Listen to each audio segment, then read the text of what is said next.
Hoy en Pulso Latino. La situación de Tiara Air aún continúa siendo crítica. Los empleados no reciben sus salarios. En Palmira, una luz sepultó a varias personas y dejó bastantes daños materiales. El primer ministro Mike Eyman visita a los estudiantes de EPB y premió a quienes se resaltan en el plantel educativo. Atención que no solo los restaurantes de playa serán controlados. Alrededor de la isla seguirán las visitas del Departamento de Salubridad Pública. Juanes deslumbra una vez más con su nueva producción musical. Esto es Pulso Latino con Alejandra Forero. Bienvenidos a una emisión más de Pulso Latino. Agradecemos por su sintonía. La situación de la compañía aérea Tiara Air continúa paralizada económicamente por el dinero que Cadivi tiene en su poder y que por su parte le impide a esta empresa poder pagar los salarios de los empleados y continuar con sus operaciones con normalidad.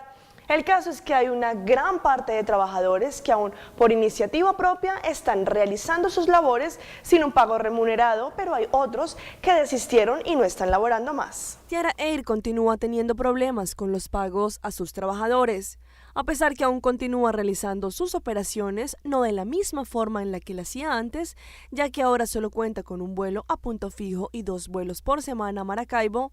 La compañía aérea aún no le da solución al tema de los salarios de los empleados que aún están prestando sus funciones sin ninguna remuneración, solo por iniciativa propia.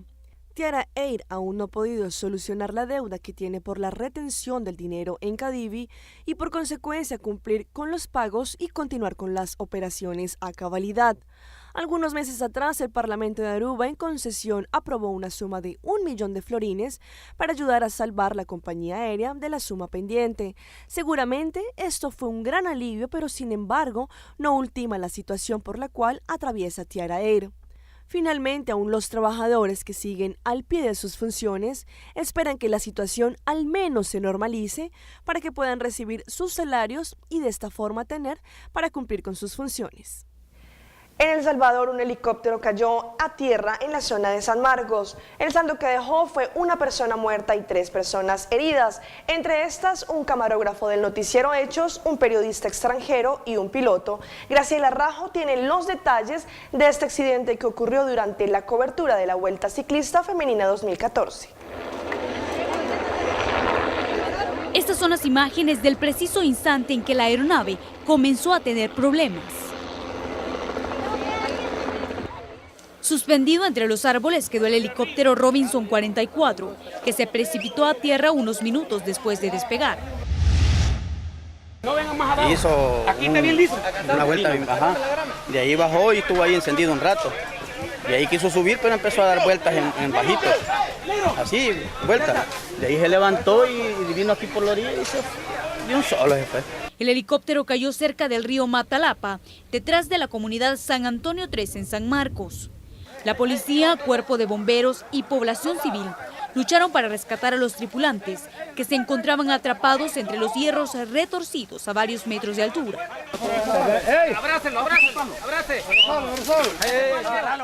El primero en ser rescatado fue nuestro compañero, el camarógrafo de Noticiero Hechos, Jonathan Perdomo.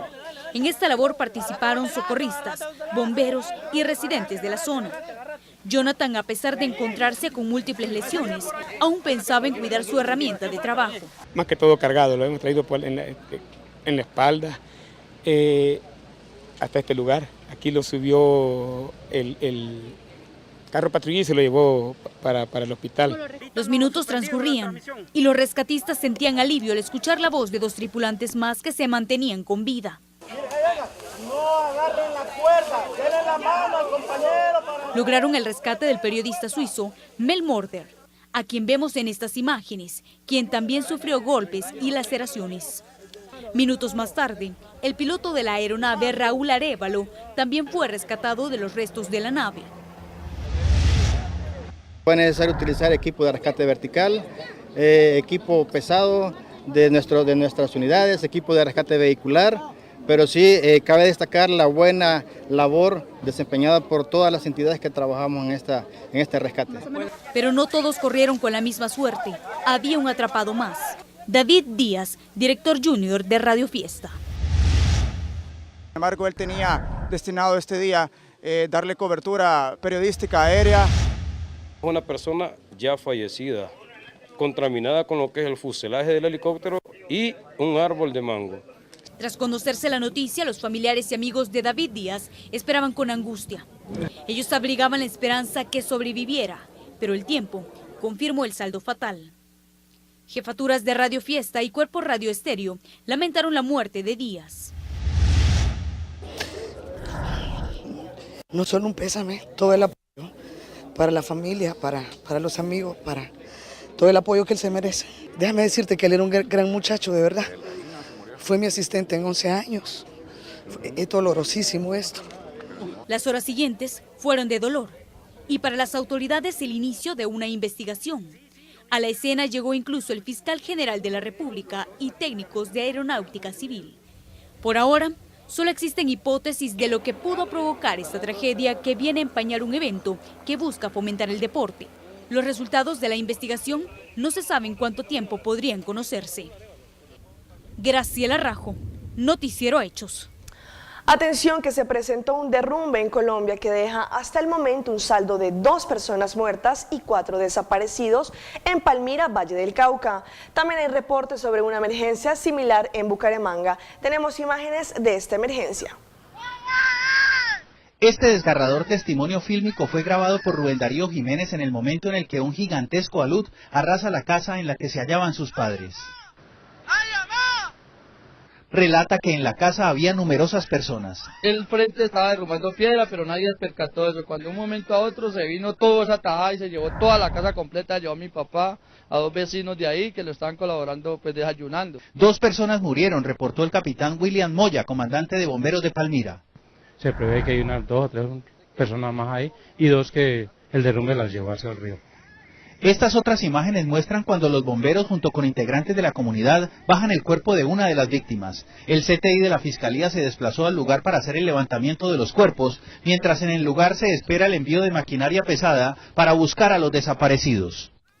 En República Dominicana, una niña de 11 años hirió con una navaja a otra de su misma edad cuando salían de la escuela este miércoles en el sector de Mendoza, en la provincia de Santo Domingo Este. Giovanna Núñez nos completa la siguiente historia. En la cara, oreja y parte del cabello resultó herida esta adolescente por una compañera de estudios. Ayer en la tarde, una niña de 11 años la agredió con un gilet, le dieron 100 puntos por dentro y por fuera. El incidente se produjo luego de que salieran del Liceo San José de Mendoza. No lo revisan, no hay nada. Esto es un desorden. Deben de revisar la mochila, a ver qué traen o qué no traen. Porque eso no puede estar sucediendo. Ya van varios casos de eso.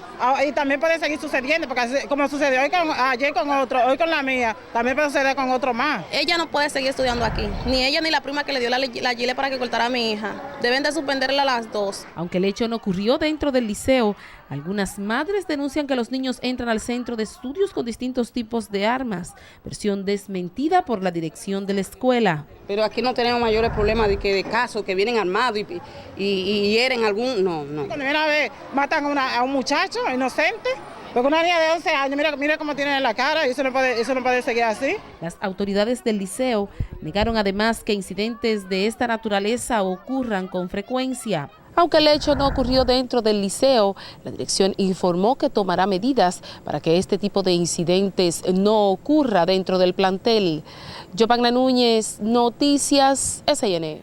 Atención a esta noticia, en Colombia hay reportes sobre un grave hecho que tiene en riesgo de perder la visión a 9 estudiantes de un colegio en Bogotá que consumieron una bebida revuelta con alcohol. La peligrosa celebración ocurrió el viernes pasado cuando más de 30 estudiantes del centro asistencial ubicado en la localidad de San Cristóbal mezclaron alcohol industrial, marihuana y gaseosa. Durante la celebración del Día de la Mujer en el Colegio Atenas, en el sur de Bogotá, 11 menores de edad resultaron intoxicados al tomar gaseosa con alcohol industrial. 9 de ellos permanecen bajo observación en el Hospital San Blas y 2 fueron trasladados a la clínica Colsubsidio, donde les dieron de alta. Uno de ellos perdió parcialmente la visión. Los niños que permanecen en esta habitación vendados desde el sábado pasado dicen que fue una broma de 2 de sus compañeros. nos ofreció Coca-Cola a nosotros. Nosotros no lo tomamos y pues había niñas que ya se empezaron a desmayar y todo, pero no sabíamos el por qué, o sea, se estaban desmayando. Y a la salida me dijo a mí que eso tenía alcohol industrial y le habían echado marihuana a la Coca-Cola. Yo el viernes, o sea, yo me tomé eso y yo no sentí nada. Fue el sábado que por la mañana, como a las 8:30, fue que me empezó a dar fiebre y dolor de cabeza. No sabía solo Coca-Cola, sino, o sea, como un sabor agrio. Los padres de los menores temen por la salud de sus hijos, pues los doctores aseguran que podrían quedar ciegos. Yo ya no aguanto ver a mi niña como está, que parece un zombie cuando se para, no tiene aliento de pararse ni nada, y anoche se me le estaban durmiendo ya las manos. Se le empezaron a dormir las manos y pues el dolor de cabeza, y pues nosotros queremos una solución o que nos den una explicación el colegio el por qué esos niños hicieron eso. Tiene mucho dolor de cabeza, mareo y ya el cuerpo se le está adormeciendo. El pediatra Ancísac Duque del centro asistencial afirma que los daños que causa este tipo de alcohol en el cuerpo de los menores son irreversibles. Por eso es necesario que los niños tomen whisky para contrarrestar el efecto del metanol en sus órganos. Llega al hígado este metanol y destruye desde ahí en adelante las energías celulares. Se dirige básicamente a los nervios, especialmente el nervio óptico, y lo destruye por completo. Los niños, 4 hombres y 5 mujeres entre los 12 y 16 años, permanecerán en el Hospital San Blas hasta que se descarte la posibilidad de que pierdan la visión. Por su parte, los padres esperan un pronunciamiento de las directivas del colegio. El primer ministro Mike Eyman estuvo visitando recientemente a los alumnos del colegio de EPB en Santa Cruz, donde no solo compartió con estos jóvenes, sino que también llevó regalo a 15 de estos alumnos, quienes han sobresalido en diferentes áreas. Cabe resaltar que esta visita fue bien recibida por los alumnos, quienes sienten que se le está dando atención a su colegio. Siguiendo con la acción de barrio del Ministerio de Asuntos Generales del gabinete Mike Eyman II, esta vez el Team Bovario, liderado por el primer ministro Mike Eyman, estuvo en Santa Cruz. Antes que iniciara la visita en el barrio, el mandatario conoció a los jóvenes de EPB Santa Cruz que sobresalieron y también recibió una explicación y muestra de cómo los jóvenes están siendo formados en este centro educativo. En esta mañana, la estudiante Yedeli Torres fue la anfitriona y maestra de ceremonia, quien agradeció al primer ministro Eyman por la visita, con la cual se sintieron muy honrados, agregando que siempre EPB sale de una forma negativa en la prensa, pero en esta oportunidad es algo que es muy positivo para el nombre de EPB, expresó la joven. En esta mañana, además, el primer ministro conoció cómo el colegio y los estudiantes manejan y aplican la agricultura. También quiso honrar a un grupo de 15 jóvenes que sobresalieron en todas las áreas y ellos recibieron un grato regalo.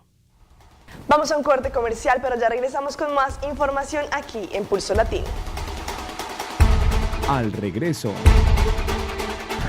Familiares de los fallecidos en Venezuela exigen investigaciones por los hechos. En Aruba, quienes quieran acampar en el mes de abril en las zonas costeras de la isla deberán pasar hasta el próximo 28 de marzo la solicitud para los permisos de campamento. La celebración del 18 de marzo contará con un elemento especial.